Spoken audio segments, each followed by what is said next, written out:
बच्चों question number second है, find the scalar component magnitude of the vector joining the point P x1 y1 z1 and Q x2 y2 z2। तो कैसे solve करेंगे, आइए देखते हैं। बच्चों क्वेश्चन नंबर सेकंड में यहाँ पर हमें एक P पॉइंट दिया है, तो पॉइंट है x1, y1, z1।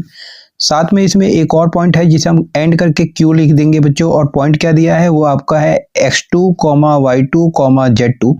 तो ये बच्चों दो पॉइंट दिया है, और जो वेक्टर है वो joining the point P and Q। तो यहाँ पर समझना है बच्चों कि वेक्टर जो है वो P से Q की तरफ मूव कर रहा है, तो ये P पॉइंट है बच्चों और ये आपका Q पॉइंट है, ठीक है। और वेक्टर जो मूव कर रहा है वो P से Q की तरफ मूव कर रहा है, तो वेक्टर PQ वेक्टर बनेगा बच्चों इस केस में, ठीक है। और इस PQ वेक्टर का आपको स्केलर कंपोनेंट और मैग्नीट्यूड फाइंड आउट करना है। तो बहुत इजी क्वेश्चन है, कैसे सॉल्व करेंगे तो देखिए बच्चों, तो PQ वेक्टर आपको क्या करना है, पहले फाइंड आउट करना है, तब जाके आप स्केलर कंपोनेंट इसका बता पाएंगे। तो PQ वेक्टर कैसे फाइंड आउट करेंगे, तो टर्मिनल पॉइंट Q का पोजीशन वेक्टर मतलब OQ vector minus P vector का पोजीशन वेक्टर मतलब OP वेक्टर।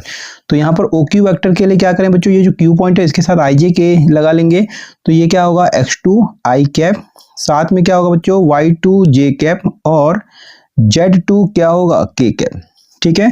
तो इस तरीके से हमने क्या किया, OQ वेक्टर लिख लिया, माइनस करेंगे OP वेक्टर, तो OP वेक्टर के लिए P पॉइंट देखेंगे और इसके साथ IJ के यूज कर लेंगे बच्चों।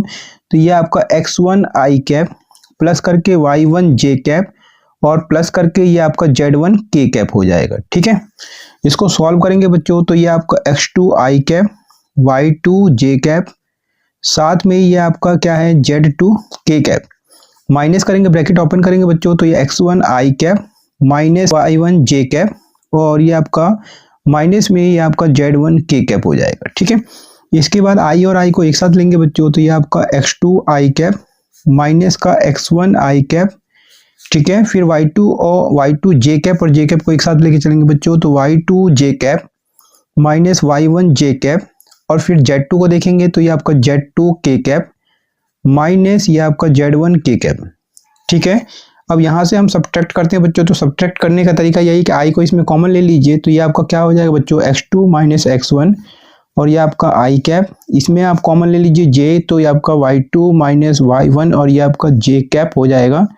और यहाँ पर भी आपको K कैप को कॉमन लेना है, तो ये आपका z2 माइनस z1 और यहाँ पर क्या हो जाएगा K कैप हो जाएगा।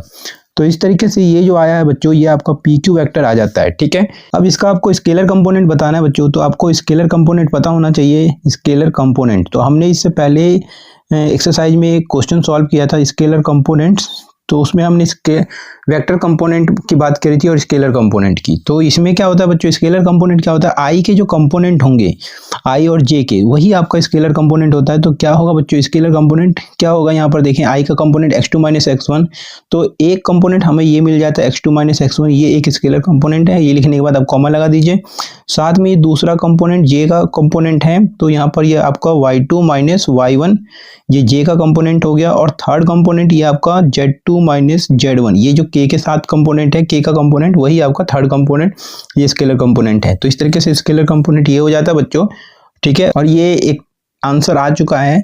साथ में हमें इसका मैग्नीट्यूड भी फाइंड आउट करना है, तो मैग्नीट्यूड के लिए क्या करें बच्चों, तो PQ वेक्टर का हमें क्या करना है, मैग्नीट्यूड फाइंड आउट करना है।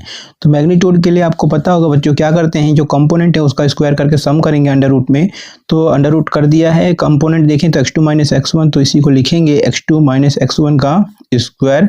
फिर J कंपोनेंट को देखें तो ये आपका y2 माइनस y1 इसका क्या कर दें स्क्वायर, साथ में z2 के कंपोनेंट देखें तो ये आपका z2 माइनस z1 और उसका क्या कर दें स्क्वायर कर दें। तो इस तरीके से PQ वेक्टर का मैग्नीट्यूड ये आ चुका है बच्चों, और यही इसका आंसर हो जाएगा बच्चों। तो उम्मीद करता हूँ अच्छे से समझ में आ गया होगा बच्चों। अगर अच्छे से समझ में आ गया तो वीडियो को लाइक करना मत भूलना, चैनल पहली बार आए तो प्लीज चैनल को सब्सक्राइब जरूर कर लेना।